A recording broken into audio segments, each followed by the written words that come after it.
ओम शांति। आज 8 अगस्त 2025 की बाबा की साकार मुरली है। मुरली के महावाक्य हैं, मीठे बच्चे सदा इसी खुशी में रहो कि हमने 84 का चक्र पूरा किया। अब जाते हैं अपने घर, बाकी थोड़े दिन यह कर्म भोग हैं। प्रश्न है, विकर्माजीत बनने वाले बच्चों को विकर्मों से बचने के लिए किस बात पर बहुत ध्यान देना है? उत्तर है, जो सर्व विकर्मों की जड़ देह अभिमान है, उस देह अभिमान में कभी न आए, यह ध्यान रखना है। इसके लिए बार बार देही अभिमानी बन बाप को याद करना है। अच्छे और बुरे का फल जरूर मिलता है, अंत में विवेक खाता है। लेकिन इस जन्म के पापों के बोझ को हल्का करने के लिए बाप को सच सच सुनाना है। ओम शांति। बड़े से बड़ी मंजिल है याद की। बहुतों को सिर्फ सुनने का शौक रहता है, ज्ञान को समझना तो बहुत सहज है। 84 के चक्र को समझना है, स्वदर्शन चक्रधारी बनना है, जास्ती कुछ नहीं है। तुम बच्चे समझते हो, हम सब स्वदर्शन चक्रधारी हैं। स्वदर्शन चक्र से कोई का गला नहीं काटते हैं, जैसे श्री कृष्ण के लिए दिखाया है। अब यह लक्ष्मी नारायण विष्णु के 2 रूप हैं। क्या उनको स्वदर्शन चक्र है? फिर श्री कृष्ण को चक्र क्यों दिखाते हैं? एक मैगजीन निकालते हैं जिसमें श्री कृष्ण के लिए बहुत चित्र दिखाते हैं। बाप तो आकर तुम्हें राजयोग सिखाते हैं, न कि चक्र से असुरों का घात करते हैं। असुर उनको कहा जाता है जिनका आसुरी स्वभाव है, बाकी मनुष्य तो मनुष्य है ना। ऐसे नहीं, स्वदर्शन चक्र से बैठ सबको मारते हैं। भक्ति मार्ग में क्या क्या चित्र बैठ बनाए हैं, रात दिन का फर्क है। तुम बच्चों को इस सृष्टि चक्र और सारे ड्रामा को जानना है, क्योंकि सब एक्टर्स हैं। वह हद के एक्टर्स तो ड्रामा को जानते हैं। यह है बेहद का ड्रामा, इसमें डिटेल में नहीं समझ सकेंगे। वह तो 2 घंटे का ड्रामा होता है, डिटेल में पाठ जानते हैं। यह तो 84 जन्मों को जानना होता है। बाप ने समझाया है, मैं ब्रह्मा के रथ में प्रवेश करता हूँ। ब्रह्मा के भी 84 जन्मों की कहानी चाहिए। मनुष्यों की बुद्धि में यह बातें आ न सके। यह भी नहीं समझते कि 84 लाख जन्म है या 84 जन्म है। बाप कहते हैं, तुम्हारे 84 जन्मों की कहानी सुनाता हूँ। 84 लाख जन्म हो तो कितने वर्ष सुनाने में लग जाए? तुम तो सेकंड में जान जाते हो। यह 84 जन्मों की कहानी है। हमने 84 का चक्र कैसे लगाया है। 84 लाख हो तो सेकंड में थोड़े ही समझ सकते। 84 लाख जन्म है ही नहीं। तुम बच्चों को भी खुशी होनी चाहिए। हमारा 84 का चक्र पूरा हुआ। अब हम घर जाते हैं, बाकी थोड़े दिन यह कर्म भोग हैं।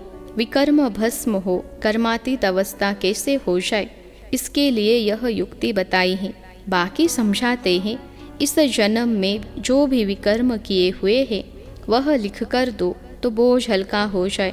जन्म जन्मांतर के लिए विकर्म तो कोई लिख न सके। विकर्म तो होते आए हैं। जब से रावण राज्य शुरू हुआ है तो कर्म विकर्म हो पड़ते हैं।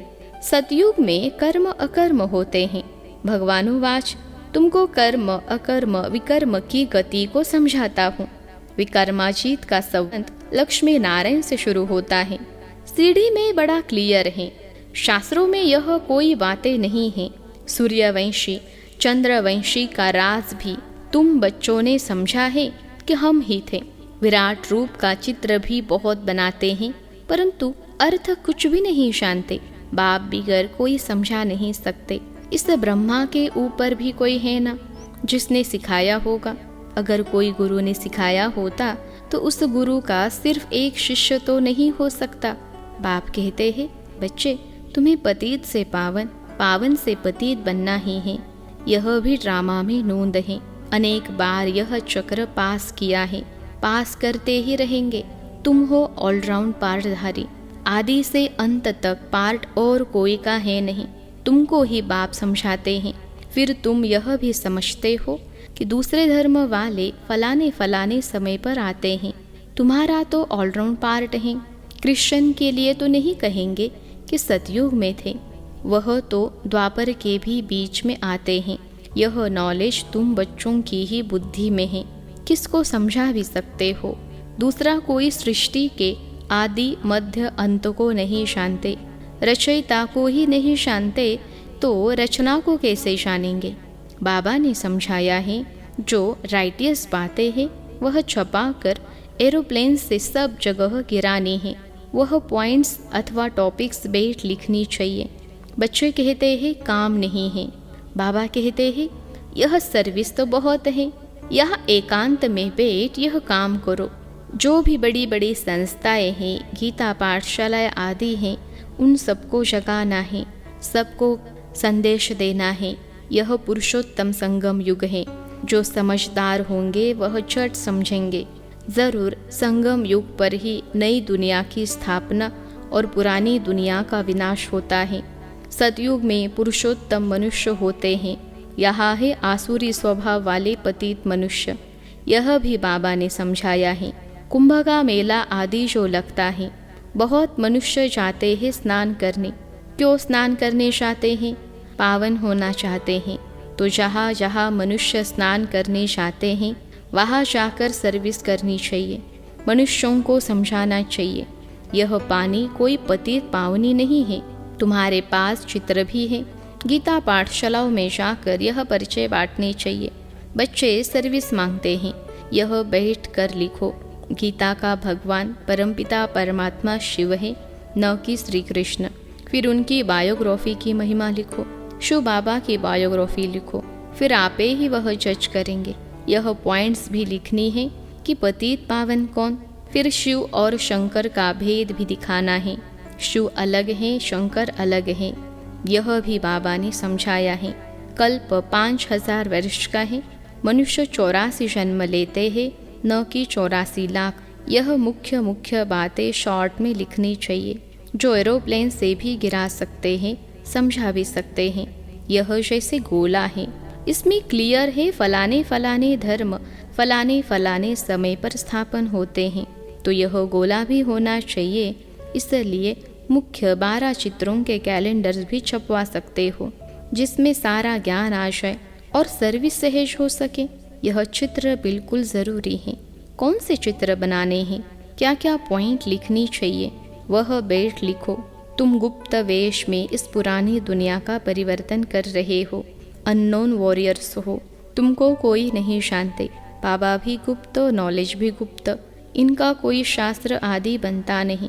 और धर्म स्थापक के बाइबल आदि छपते हैं, जो पढ़ते आते हैं, हर एक के छपते हैं। तुम्हारा फिर भक्ति मार्ग में छपता है, अभी नहीं छपना है, क्योंकि अभी तो यह शास्त्र आदि सब खत्म हो जाने हैं। अभी तुमको बुद्धि में सिर्फ याद करना है। बाप के पास भी बुद्धि में ज्ञान है, कोई शास्त्र आदि थोड़े ही पढ़ते, वह तो नॉलेजफुल है। नॉलेजफुल का अर्थ फिर मनुष्य समझते हैं, सबके दिलों को जानने वाला है। भगवान देखते हैं, तब तो कर्मों का फल देते हैं। बाप कहते हैं यह ड्रामा में नोंद है। ड्रामा में जो विकर्म करते हैं तो उनकी सज़ा होती जाती है। अच्छे व बुरे कर्मों का फल मिलता है, उसकी लिखत तो कोई है नहीं। मनुष्य समझ सकते हैं, ज़रूर कर्मों का फल दूसरे जन्म में मिलता है। अंत घड़ी विवेक फिर बहुत खाता है। हमने यह पाप किए हैं, यह सब याद आता है। जैसा कर्म वैसा जन्म मिलेगा। अभी तुम विकर्माजीत बनते हो, तो कोई भी ऐसा विकर्म नहीं करना चाहिए। बड़े ते बड़ा विकर्म ही देह अभिमानी बनना। बाबा बार बार कहते हैं, देही अभिमानी बन, बाप को याद करो, पवित्र तो रहना ही है। सबसे बड़ा पाप है काम कटारी चलाना, यही आदि मध्य अंत दुख देने वाला है। इसलिए सन्यासी भी कहते, यह काग विष्टा समान सुख है। वहाँ दुख का नाम नहीं होता, यहाँ दुख ही दुख है। इसलिए सन्यासियों को वैराग्य आता है, परंतु वह जंगल में चले जाते हैं। उन्होंका है हद का वैराग्य, तुम्हारा है बेहद का वैराग्य। यह दुनिया ही छी है। सब कहते हैं, बाबा आकर हमारे दुख हर कर सुख दो। बाप ही दुख हरता सुख करता है। तुम बच्चे ही समझते हो, कि नई दुनिया में इन देवताओं का राज्य था। वहाँ किसी भी प्रकार का दुख नहीं था। जब कोई शरीर छोड़ता है तो मनुष्य कहते हैं स्वर्गवासी हुआ, परंतु वह थोड़े ही समझते हैं कि हम नरक में हैं। हम जब मरे तब स्वर्ग में जाए, परंतु वह भी स्वर्ग में गया व नरक में आया, कुछ भी समझते नहीं। तुम बच्चे 3 बाप का राज भी सबको समझा सकते हो। 2 बाप तो सब समझते हैं, लौकिक और पारलौकिक, और यह अलौकिक प्रजापिता ब्रह्मा। फिर है यहाँ संगम युग पर ब्राह्मण भी चाहिए ना। वह ब्राह्मण कोई ब्रह्मा के मुख वंशावली थोड़े ही हैं। जानते हैं ब्रह्मा था, इसलिए ब्राह्मण देवी देवता नमः कहते हैं। यह नहीं जानते कि किसको कहते हैं, कौन से ब्राह्मण। तुम हो पुरुषोत्तम संगम युगी ब्राह्मण, वह है कलयुगी। यह है पुरुषोत्तम संगम युग, जब तुम मनुष्य से देवता बनते हो।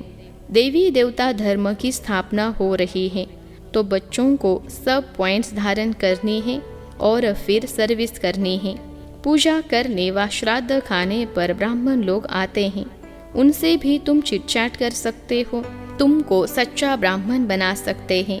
अभी भादों का मास आता है, सभी पितरों को खिलाते हैं, वह भी युक्ति से करना चाहिए, नहीं तो कहेंगे कि ब्रह्मा कुमारियों के पास जाकर सब कुछ छोड़ दिया है। ऐसा कुछ नहीं करना है जिसमें नाराज हो। युक्ति से तुम ज्ञान दे सकते हो। जरूर ब्राह्मण लोग आएंगे तब तो ज्ञान देंगे ना। इस मास में तुम ब्राह्मणों की बहुत सर्विस कर सकते हो। तुम ब्राह्मण तो प्रजापिता ब्रह्मा की औलाद हो। बताओ ब्राह्मण धर्म किसने स्थापन किया? तुम उन्हों का भी कल्याण कर सकते हो घर बैठे। जैसे अमरनाथ की यात्रा पर जाते हैं तो वे सिर्फ लिखत से इतना नहीं समझेंगे, वहाँ बैठ समझाना चाहिए। हम तुमको सच्ची अमरनाथ की कथा सुनाई। अमरनाथ तो एक को ही कहा जाता है। अमरनाथ अर्थात जो अमरपुरी स्थापन करे, वह है सतयुग।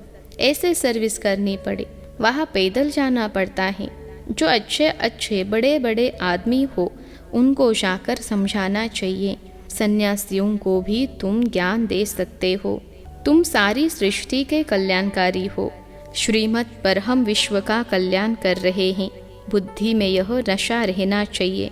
अच्छा, मीठे मीठे सिखिलते बच्चों प्रति माता पिता बाप दादा का याद प्यार और गुड मॉर्निंग। रूहानी बाप की रूहानी बच्चों को नमस्ते। हम रूहानी बच्चों की सिखिलते रूहानी माता पिता बाप दादा को याद प्यार, गुड मॉर्निंग और नमस्ते बाबा नमस्ते। धारणा के लिए मुख्य सार। पहली पॉइंट है, जब एकांत व फुर्सत मिलती है तो ज्ञान की अच्छी अच्छी पॉइंट्स पर विचार सागर मंथन कर लिखना है।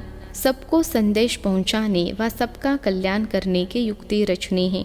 दूसरी पॉइंट है, विकर्मों से बचने के लिए देही अभिमानीपन पाप को याद करना है। अभी कोई भी विकर्म नहीं करना है। इस जन्म के किए हुए विकर्म बाप दादा को सच सच सुनाने हैं।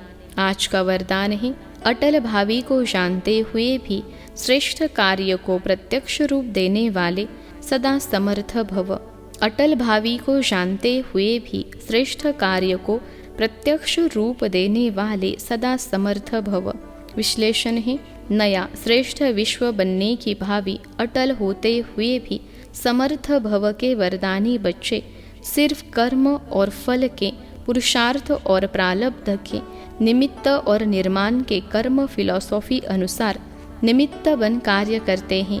दुनिया वालों को उम्मीद नहीं दिखाई देती और आप कहते हो यह कार्य अनेक बार हुआ है, अभी भी हुआ ही पड़ा है, क्योंकि स्व परिवर्तन के प्रत्यक्ष प्रमाण के आगे और कोई प्रमाण की आवश्यकता ही नहीं। साथ साथ परमात्म कार्य सदा सफल है ही। आज का स्लोगन है, कहना कम करना ज़्यादा, यह श्रेष्ठ लक्ष्य महान बना देगा। कहना कम करना ज़्यादा, यह श्रेष्ठ लक्ष्य महान बना देगा। अव्यक्त इशारे। सहज योगी बनना है तो परमात्मा प्यार के अनुभवी बनो।